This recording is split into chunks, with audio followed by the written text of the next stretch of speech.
أنا تأه نعرف سارة كونجر ملج جو أنا أعرف سا كنا وجدت أوجي كيسان نوراني غرو جريني أول ديما مالي وان قد ديمون كابو كان قطعتي كابو نياتا كان جارتي كابو تقلا كان وان نجرا غروان اندو مرتو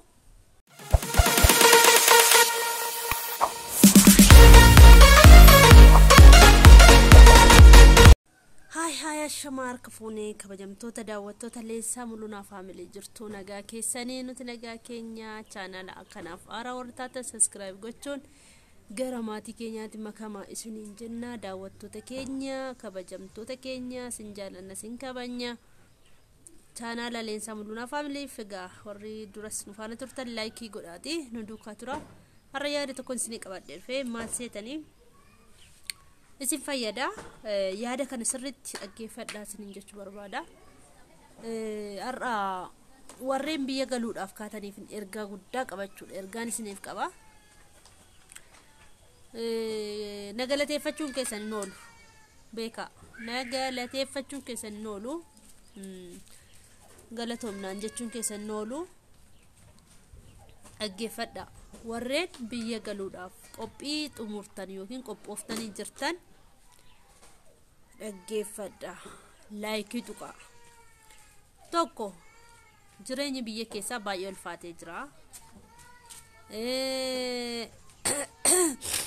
qufaan naqabee jira jireenya biyya keessaa baay'ee ulfaatee jira lama hojii waan hojjetta walii nama wallaalchisa sadii mana waan hin qabnetti galeen biyya Itoophiyaa keessa eerumee jiraadha jechuun in ulfaata isaan kanan isiniif himuu barbaade mana jechuun kan qophaa kee baatee of dandeessee kan maatiirra otoo niratiin yoo siitoo lammalee qunxuranii hiranii si kennuun otoo waa tokko gargaarsa tokko hin qabaatiin qophaa bahee jiraadhattee eerumteet qophaa baatee jiraatta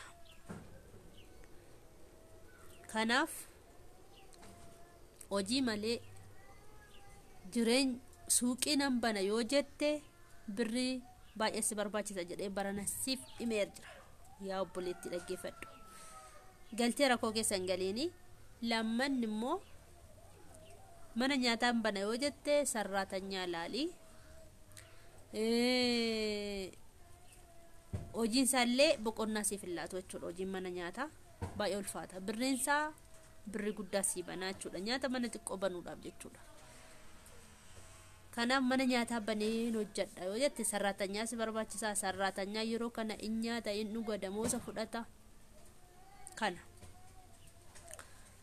eeshi maal wayyare yoo jette yeroo kana afaan ofii qabatanii madaamii ofii gabbaratanii biyya arabaa jiraachuu tokko sumnu gumaan sinin jechaa jira dhuga madaamii ofii gabbaratanii afaan ofii qabatanii si dhagaye sin argine jedhanii si dhagaye sin dhageenye sin arge sin argine dhiistanii afaan keessan qabatanii hojii keessan hojjetachuu madaamii keessan wajjin walii galtanii hojjetachuu tokko jedhana cibashii kana qabadhaa leensaan dhuguma jette gayattu gaaf tokko sadafaani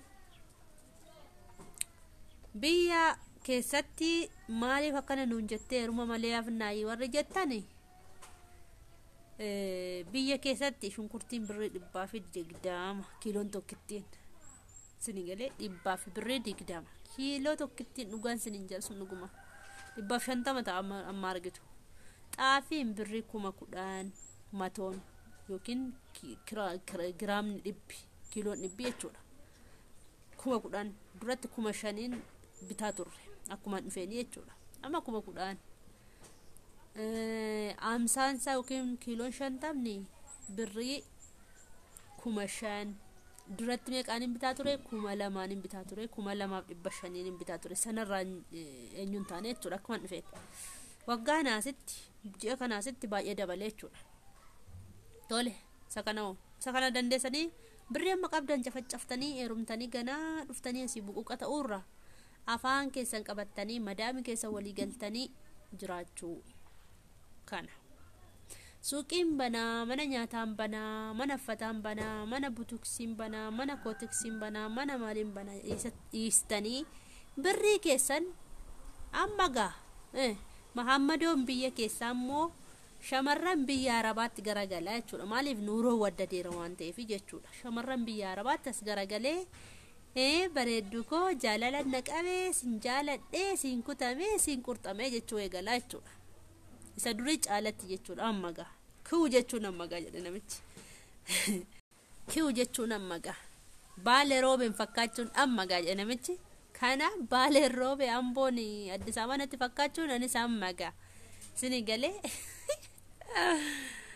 galii xiqqoon qabdan taanaan gara siiresii kootti yoon deebisu sin kolfisiisuufini galii xiqqoo hin qabdan taanaan haa xiqqaatu galiim xiqqoo hin qabdan taanaan dheerumni in ulfaatti jechuudha. Maaliif mana kiraayii keessatti sayyuu wal fuutanii galtanii booda wal dhidhiittanii achitti wal dafaqxanii wal gattanii baatu jechuudha.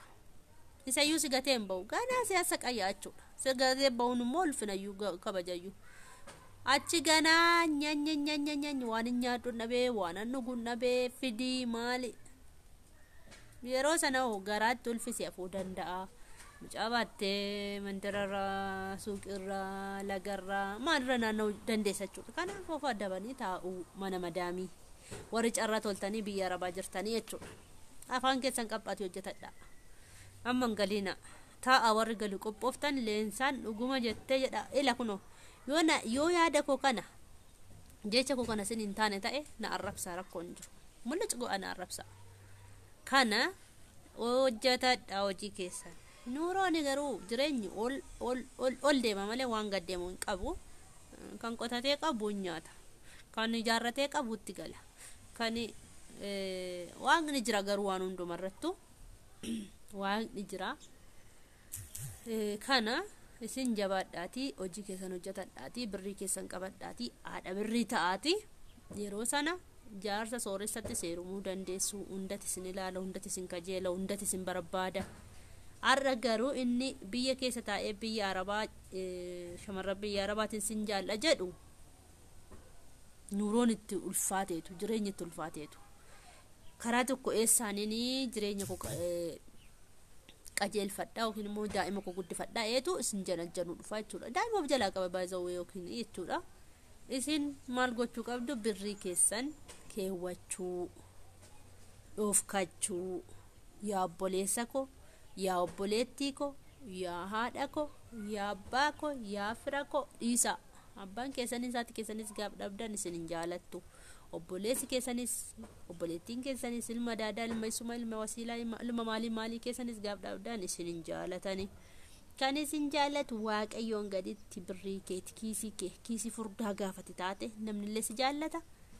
Eenyumtuu fira keeti jechuudha gaafa sana. Kanaan alatti garuu amma ani fira nama hundumaati gaa nan qaba waan ta'eef jechuudha. Qaba waaqaa tolu. Waan nyaadhu namni shunkurtii birrii 220 baay'een kash godheen bitadha mamti.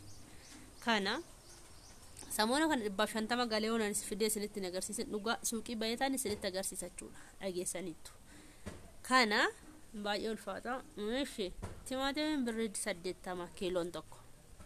Shunkurtiin birrii 220 kiiloon tokko. Ishi barbarreen 320 kiiloon tokko. Kolofaansaa jechuudha. Sukkaarri birrii 120 ol deebi'e 100 gannuu bu'ee ture 120 ta'e. Misirri 150 ta'e kiilooni jechuudha. Dhugumaan dhugumaan sinin jedha dhugaa waaqayyo. Ishi maanni kan bira waan hundumtuu akka jirutti dabalee jechuudha. Garbuun dabaleera, xaafiin dabaleera, qamadiin dabaleera, boqqoolloon dabaleera. Boqqoolloon birrii 30 binnaayyuu matoosaa 3,000 fi 600 binnaayyuu 3,000 binnaashu. Amma assaaba kiiloon tokko birrii 30 jechuudha.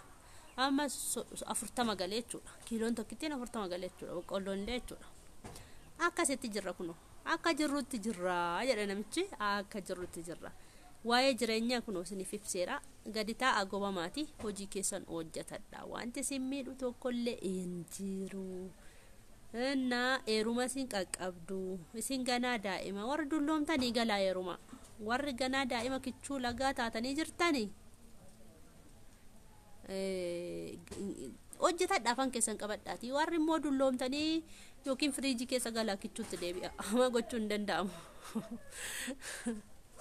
garuu ilmoon immoo waan hunda caalti ilmoon sun immoo dhalatte maaliin guddatti be wanti ittiin guddattu rakkisaadha jechuudha barumsa barbaaddi nyaachuu barbaaddi dhuguu barbaaddi akka kottaa guddattu jechuun ulfaataa duratti hafee akka kottaa guddattuun duratti hafee yoo nyaanne mataan ishii diimataa fuulli ishii daalachaa akkasii kanan sinin jedha